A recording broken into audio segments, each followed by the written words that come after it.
President Biden appears to be losing some support in the all-important battleground state of Pennsylvania from non-white and young voters when compared to his win there in 2020. After last week's debate, MSNBC's Symone Sanders Townsend and Melissa Murray sat down with 7 intergenerational black women in the suburban town of Blue Bell, Pennsylvania, where President Biden launched his re-election campaign. While some wanted to change course from Mr. Biden, others said it wasn't realistic. It feels impractical to change course. And I think at this point, strategically, to rally around our guy who was elected through the process, and he's got the best shot at beating the alternative. Joining me now is Symone Sanders Townsend, co-host of The Weekend here on MSNBC. Symone, talk to us about what those 7 women told you, and acknowledging that it is very complicated to change horses in midstream.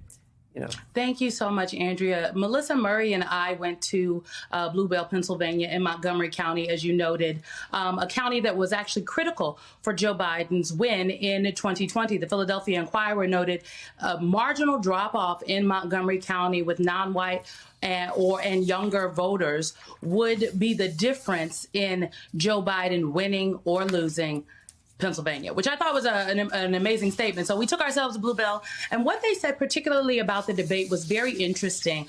We talked about other topics, obviously, the Supreme Court, abortion rights, gun violence, how black women are perceived by Democrats and Republicans. But their initial reaction to the debate was very telling and I think indicative of where a lot of the voters are. We heard a lot about elected officials and donors over the past couple of days, but not the voters. So here's what they had to say about their initial reactions from that debate, that first presidential debate.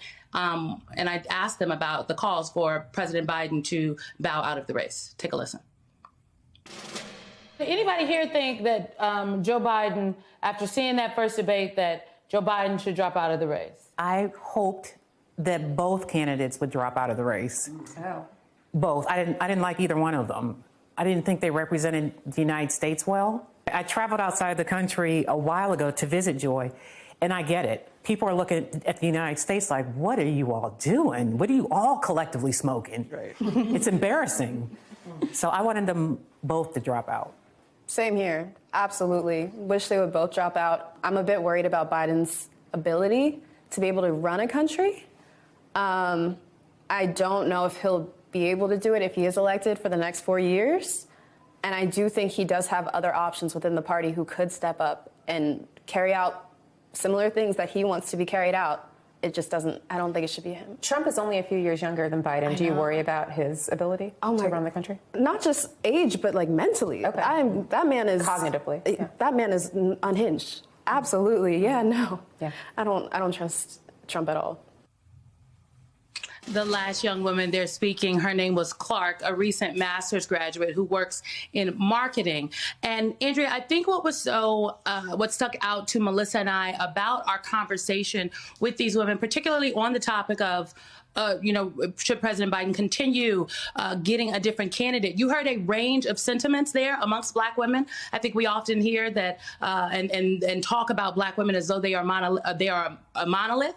But as you see, there's a diversity of sentiments there. One thing that we also gleaned from this conversation is, in fact, that while, Clark, who you saw there last speaking, Izetta, they both noted the debate performance made them say all of the candidates should drop out. When pressed and asked, who would they support in this race?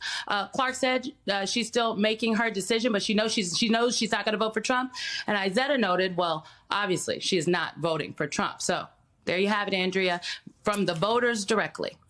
Hey there, MSNBC fans. I'm Luke Russert, and be sure to join me, Rachel Maddow, Jen Psaki, Lawrence O'Donnell, Steve Kornacki, Joy Reid, and many more September 7th in Brooklyn, MSNBC Live Democracy 2024. Click on the link for ticket information.